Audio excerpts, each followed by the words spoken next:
How to turn on or turn off Magnification shortcuts on Samsung Galaxy S26 Ultra. Let's start the video. First of all, go to App Library. Here click on Settings app. Now in Setting, scroll down and click on Accessibility. After click on Accessibility, click on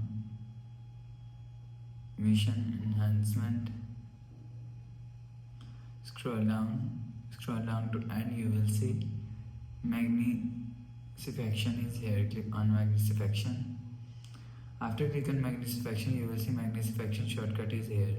If you want to turn off Magnification shortcut, so turn off this button. After turn off this button, you will see Magnification shortcut is turn off. If you want to turn on Magnification shortcut, so turn on this button. After turn on this button, you will see Magnification shortcut is turn on. You will turn on or turn off Magnification shortcut from here. After the process, go back to home screen. So that's how you can turn on or turn off Magnification shortcuts on Samsung Galaxy S26 Ultra. If you like the video, please subscribe. Thanks for watching.